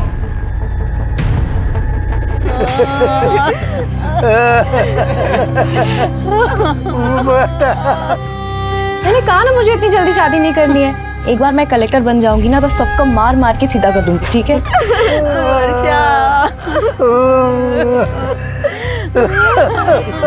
माफ कीजिए, हमें वर्षा की बॉडी चाहिए। वो साहब तो कह रहे थे कि सब हो चुका है। डीएनए होना बाकी है। चेतन जरा मेरे साथ आओ, बात करनी है। देखो राहुल और गोपाल को पुलिस ने अरेस्ट तो कर लिया वर्षा के रेप और मर्डर केस में, लेकिन फिर भी चेतन मैं जानना चाहता हूँ उस दिन क्या हुआ था। सर आई के एग्जाम चल रही थी। अच्छा सुनो, मैं 2 बजे तक आ जाऊंगी, यहाँ एक ही पेपर है। ध्यान से चेतन को बोलना कि मुझे लेने के लिए आ जाए, वरना वो आज जब हम उसे बस स्टैंड छोड़ने गए थे, ताई ने कहा था कि वो 2 बजे तक वापस आ जाएगी, लेकिन मुझे पहुंचने में थोड़ी देर हो गई। ताई आई नहीं अब तक? आई तो थी, घर पे गई है। सर ताई बस स्टैंड उतरी थी, काका ने देखा था, लेकिन फिर वो कहाँ गई कुछ नहीं पता। और फिर हमें उनकी लाश कहाँ हुआ था ये सब? सर वो 500 मीटर वाली सड़क पर।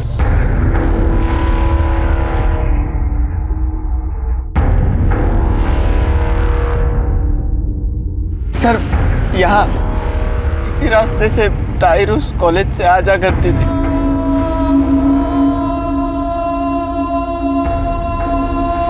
तुमने तो कहा था तुम्हारे आजोबा उसे छोड़ने गए थे और तुम लेने जाने वाले थे। तुम्हारा घर तो बस स्टॉप के पास ही है, फिर वो अकेले जाते आती क्यों नहीं थी? सर यहाँ का माहौल बिल्कुल ठीक नहीं है।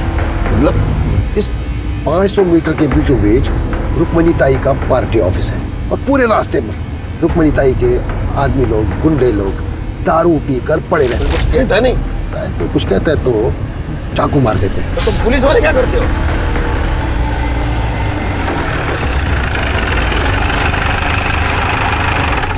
फिर क्या हुआ? कुछ नहीं सर, मैं ताई को ढूंढते रहा। दूसरे रास्ते से गई होगी? नहीं सर, गांव जाने का एक ही रास्ता है।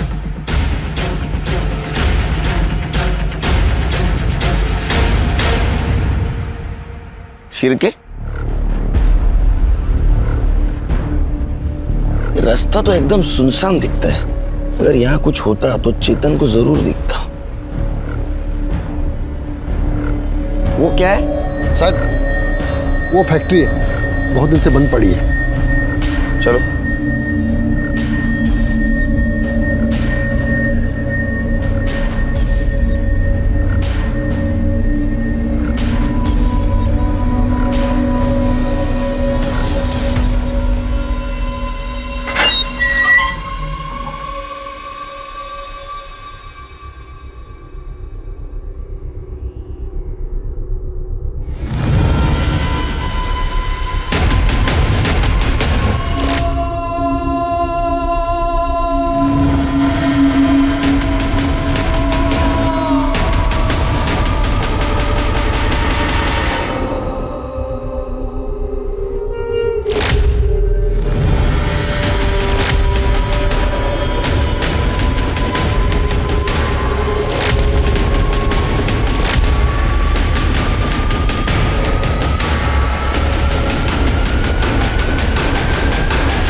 उस दिन इस एरिया से गुजर रहे थे, कुछ नोटिस किया?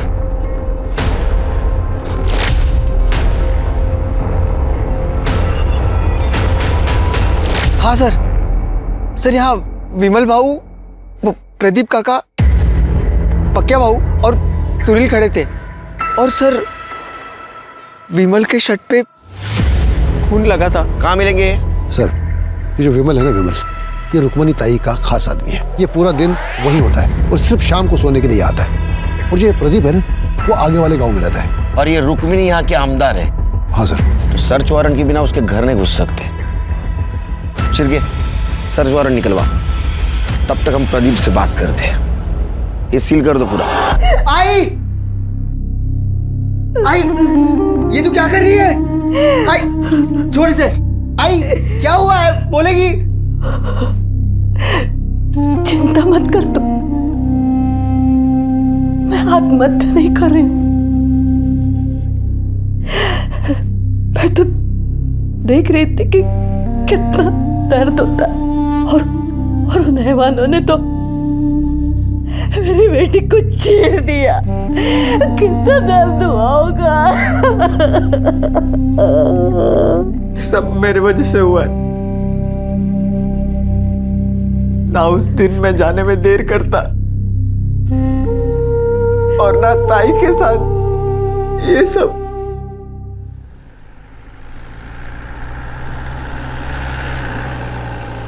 वो चेतन कह रहा था कि उस दिन तुम लोग वहां थे और विमल के कपड़ों पे खून के दाग थे। खून तो लगा था, वो विमल भाऊ का मुर्गा जीता था ना उस दिन, तो वहीं पर मुर्गा कटा था। वो विमल भाऊ ने खुद काटा था ना, तो उसका खून लगा था। साहब हम लोग वहीं पे खाना भी बनाए थे, दारू भी पिए थे साहब। और फिर बाद में पता चला कि वर्षा लापता है, तो पूरी रात हम लोग ढूंढे थे उसको और फिर सुबह उसकी लाश मिली साहब। विमल के कमरे में भी हमें खून मिला। हाँ बोल तो रहा हूँ ना साहब, वो मुर्गा कटा था ना, उसका खून लगा था साहब। और आप भी कहाँ उस चेतन की बातों में आ रहे हैं साहब? वो वैसे ही वो विमल भाऊ पे गुस्सा है। क्यों? वो रुक क्यों मारा इसको? लड़की चढ़ता है दादा, उठा उसको। अरे खड़ा हो। लड़की चढ़ने का ना है साहब, उसी का गुस्सा निकाल रहा हूँ।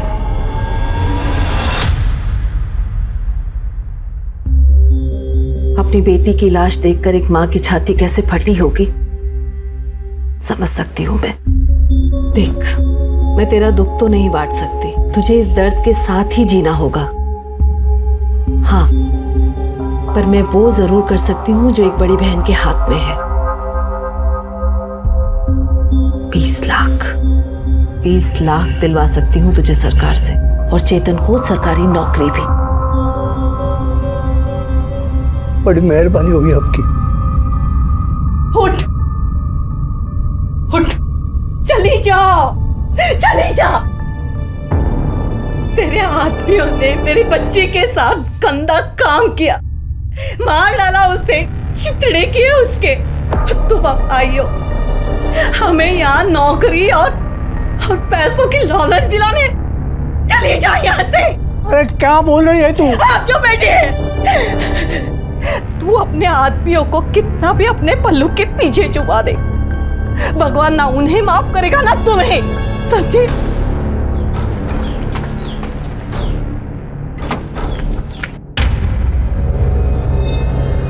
ये सब जो कुछ भी हुआ है ना, सब आपकी वजह से हुआ है। आपने अपने गुंडे लोगों को इतनी छूट दे दी कि उसने मेरे दोस्त के साथ, उनको उनके किए की सजा जरूर मिलेगी। तू दिलाएगी? दूध के दांत निकले हैं तेरे। चला।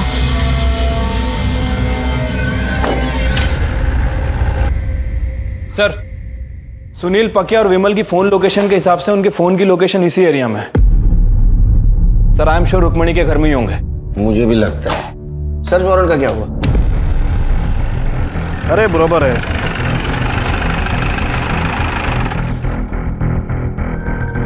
आप यहाँ डिलीवरी देने आए थे? कोई कुछ भी कह ले, लेकिन मैं नहीं मानता। उन लोगों ने मेरी बच्ची के साथ कुछ किया होगा, और किया होता ना तो रुक्मिणी ताई खुद उन्हें जिंदा जला देती।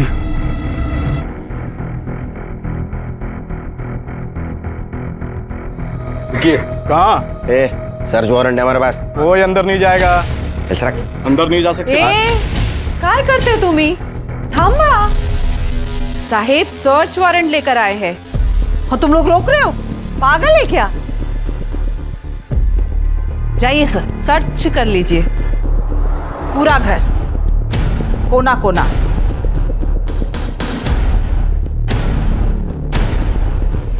करने बघा जरा सुधा।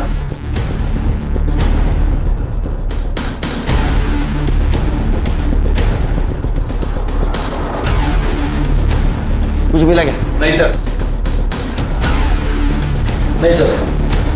नहीं सर।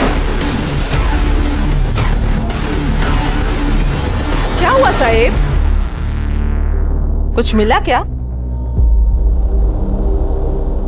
नहीं ना, पहले ही कहा था, आमदार हूं मैं, कोई गैर कानूनी काम नहीं करती। नमस्कार साहेब।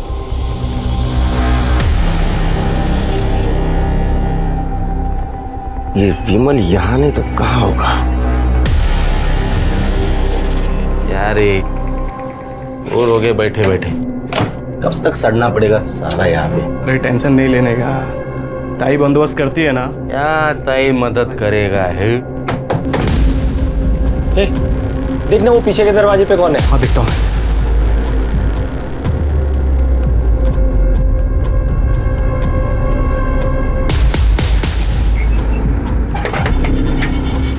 बियर लाया हूँ। हाँ चल, हाँ जा। बहू जरा पानी देना। बड़े साहब का फोन आया था, उस खोली में वर्षा का एक खून था। मना किया था आपको, छोड़ दीजिए ये काम, लेकिन आपने नहीं माना। देखिए अब आप ही के दुकान से दारू खरीद कर उन्होंने पी और आप ही के पोती का ये हाल कर दिया। साहब, रुक्मिणी विमल, सुनील और पकिया को गांव से निकालने वाली है। भाई को लगा कि ये केस हमारे पुलिस वाले के हाथ में, लेकिन बाबा ये क्राइम वाला ऑफिसर बहुत कड़क है। अरे छोड़ना यार, वैसे भी ताई ने कहा है ना, आज रात नहीं तो कल रात तक पक्या बाबू विमल और सुनील को यहाँ से बाहर निकाल देंगे। बराबर है, बराबर है। अरे चल आजा आजा। ये पूरा है ना? आपने पहले क्यों नहीं बताया हमें ये? मुझे भरोसा था साहब कि वो मेरे साथ, मेरे पोती के साथ ऐसा नहीं कर सकते।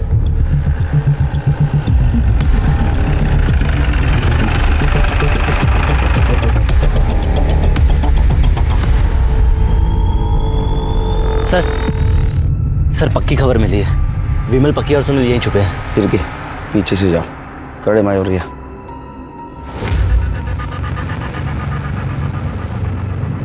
पर हो गया ना मेरा।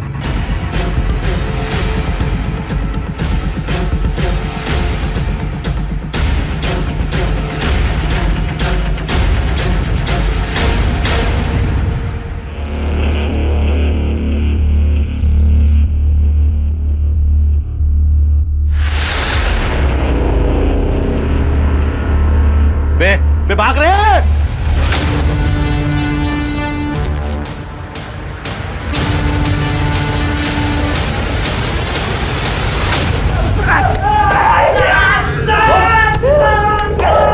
नया है ना, इसलिए तेरे को पता नहीं तेरे साथ क्या हो सकता है।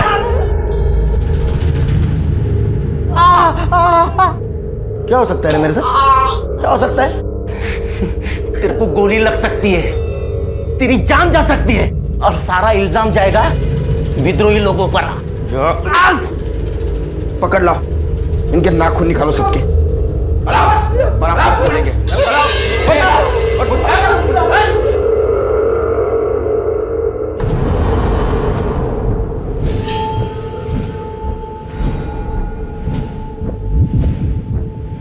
नहीं बोलेगा? नहीं साहब, नहीं साहब, साहब साहब साहब सुनिए ना साहब, साहब नहीं बता दो साहब। बोल। हम लोगों ने ना रेप किया था। क्या बक रहा है बे? हाँ साहब, हमने रेप किया था साहब। मैंने पकियान और विमल भाव ने मिलकर उसका बलात्कार किया था साहब। ये दोनों झूठ बोल रहे हैं। ये सच बोल रहे और तू भी सच बोलेगा। जाओ साबित करके दिखाओ, जाओ। हम साबित भी करेंगे और तुम लोगों को सजा भी दिलवाएंगे। चिरगे सर, इसका सीमेंस का सैंपल कलेक्ट करो और डीएनए टेस्ट कराओ। सर, क्राइम स्पॉट की डिटेल्ड फॉरेंसिक रिपोर्ट आ गई है। सर, वर्षा की बॉडी पर किसी का भी डीएनए ट्रेसेस नहीं मिला। क्या? हाँ सर। और सर, डीएनए रिपोर्ट यह भी कह रही है कि वहाँ 3 लोगों के सीमेन के ट्रेसेस भी मिले, लेकिन वो ना तो गोपाल से मैच करते हैं, ना प्रदीप से और ना ही सुनील से। लेकिन सर, अंदर जो यूरिन का सैंपल मिला है वो प्रदीप से मैच करता है। अरे मुझे कुछ नहीं पता है साहब। कुछ नहीं पता? उस कमरे में वर्षा का ब्लड, तुम्हारी पेशाब मिली, फिर भी तुम्हें कुछ नहीं पता? साहब, जो भी हुआ होगा मेरे जाने के बाद हुआ होगा। अब रहा सवाल पेशाब का, तो लोग सब नशे में थे साहब, कर दिया होगा मैंने। बहुत पी ली थी साहब, वरना कोई होशमंद आदमी कमरे में पेशाब करेगा क्या साहब? इतनी पी ली कि नशे में पता भी नहीं चला तुमने रेप किया या नहीं किया? अरे नहीं साहब, मैंने रेप नहीं किया। देखो, उस कमरे में तुम्हारे सीमेन नहीं मिले, लेकिन तुम उस कमरे में थे, इसमें दो राह नहीं।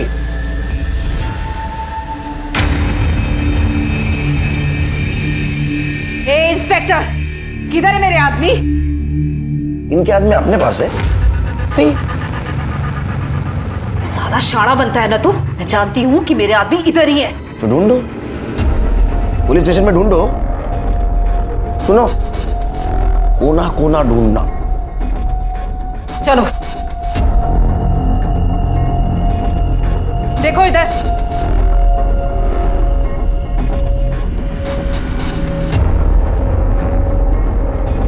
मिला क्या? नहीं ताई।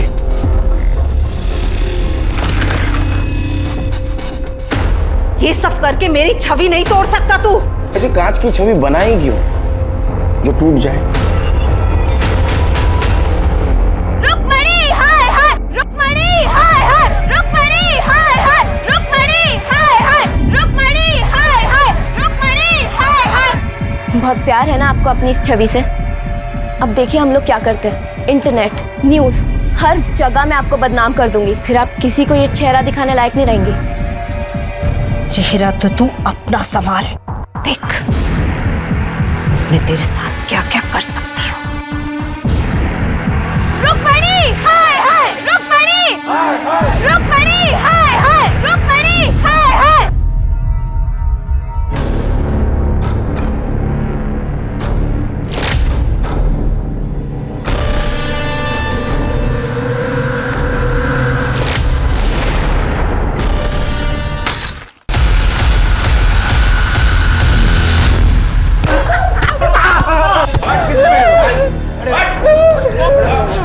किसने भेजा था? नहीं बताओगे? एसिड फेंकने आए थे ना? फिर क्या? एसिड लो इनके मुंह पे।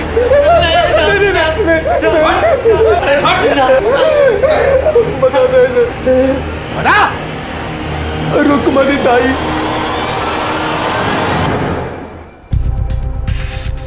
तू मेरा कुछ नहीं बिगाड़ पाएगा ऑफिसर। देखते हैं। चला चलो। ताकत का नशा और ओहदे का घमंड इंसान के सर चढ़ जाता है और वो इतना मतलबी हो जाता है कि सही और गलत में फर्क नहीं कर पाता, जैसा कि रुक्मणी देवी के साथ हुआ। ये केस सिर्फ उस गांव, उस शहर ही नहीं बल्कि पूरे देश की नजरों में आ चुका था। हर जगह इस केस के बारे में बात हो रही थी, क्योंकि दिल्ली रेप केस के बाद ये दूसरा वैसा ही भयानक केस था। बल्कि सवाल ये था कि इस पीड़ित लड़की को न्याय मिलेगा या नहीं। मैंने कभी नहीं सोचा था कि रुक्मिणी ताई मेरी बेटी पर एसिड फेंकवाएगी। अरे तुमने कभी रिश्ते का लिहाज नहीं किया तो रुक्मिणी ताई भला क्यों करती? जिस वक्त वर्षा का मर्डर हुआ उस वक्त तुम वहां थे ना? हाँ साहब, हम सब ने बहुत पी ली थी साहब।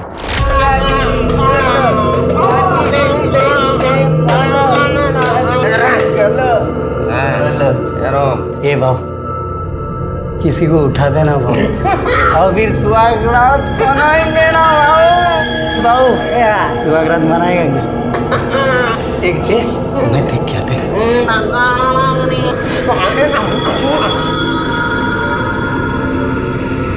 ए बाबू, बाबू इधर आना बाबू, ये देख ये चलेगी क्या? वाह ये देखिए अच्छी है ना। नहीं रे, उसका आदमी उसके साथ अपने कोई लफड़ा नहीं किएगा। बराबर। ये अच्छी है बाबू, दोनों अच्छी है। हम लोग चारों पिए ले हैं, कोई अकेली लड़की चाहिए अपने को। अरे क्या बात। सालो तुम लोग देखते रहो, मैं अभी आता ही। हाँ तू जा। ओ ये अच्छी है बाबू, उसको उठाते बाबू। इसके साथ ही मनाते सुहागरात आज। चल चल चल चल चल चल। साहब मैंने कभी नहीं सोचा था कि मजाक बढ़कर इतना बड़ा हो जाएगा। फिर क्या हुआ?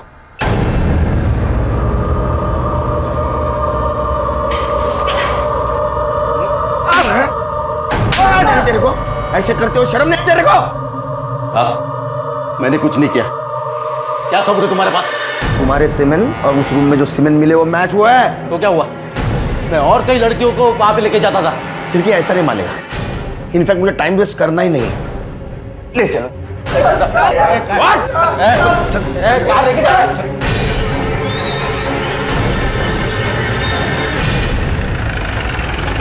चल लेके बाहर। लाइन में खड़े रहो। लाइन में खड़े। ज्यादा समझाएगा हमको? हम लोग भागेंगे ना, ठोक देगा हमें ये। वैसा भी ठोकूंगा मैं तेरे को। हाँ रुक में नहीं था, तेरे को छोड़ेंगे ना। उसको नहीं छोड़ेंगे हम, जेल में बंद है वो। भाग। चल भाग। भाग चल भाग।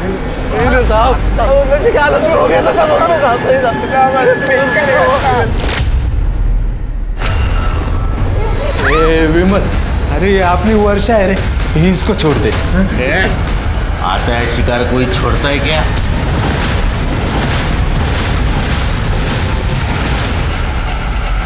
बे, वो लड़की को वहां से उठाना पड़ेगा। वो चेतन ने हमें यहाँ देख लिया है। ये तुम लोगों को जो करना है ना वो करो, मैं अब तुम लोगों का साथ नहीं देने वाला।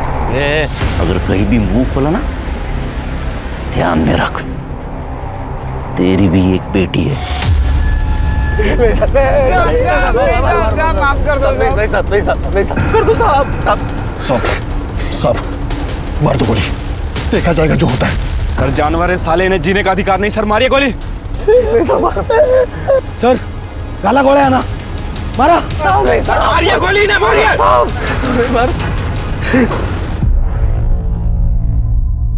जी तो चाहता है तुम्हें गोली मार दूं, लेकिन साला कानून को हाथ में लेकर उसका अपमान नहीं करना चाहता मैं। लेकिन ऐसा हाल करूंगा ना तुम्हारा, देखो फांसी की सजा तो दिलवा के रहूंगा तुमको।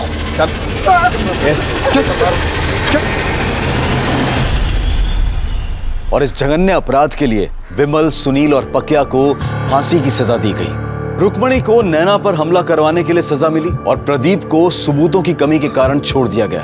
क्या सच में सभी अपराधियों को गोली मार देनी चाहिए? क्या उन्हें जनता के हवाले कर देना चाहिए ताकि वो उन्हें सजा दे सकें? नहीं, ऐसा करने से न सिर्फ देश की कानून व्यवस्था बल्कि सामाजिक व्यवस्था भी खतरे में पड़ जाएगी। अब मैं अनूप सोनी आपसे विदा लेता हूं। फिर मुलाकात होगी क्राइम पेट्रोल सतर्क के ब्लैक हेडलाइंस अध्याय में एक और नए केस के साथ। और याद रखें, क्राइम और आपके बीच में सिर्फ इतना फर्क है कि आप कितने सतर्क हैं। सतर्क रहें, सुरक्षित रहें। जय हिंद। क्राइम पेट्रोल्स के और भी दिलचस्प कहानी देखने के लिए हमारे चैनल को सब्सक्राइब करें और बेल आइकॉन दबाना न भूलें।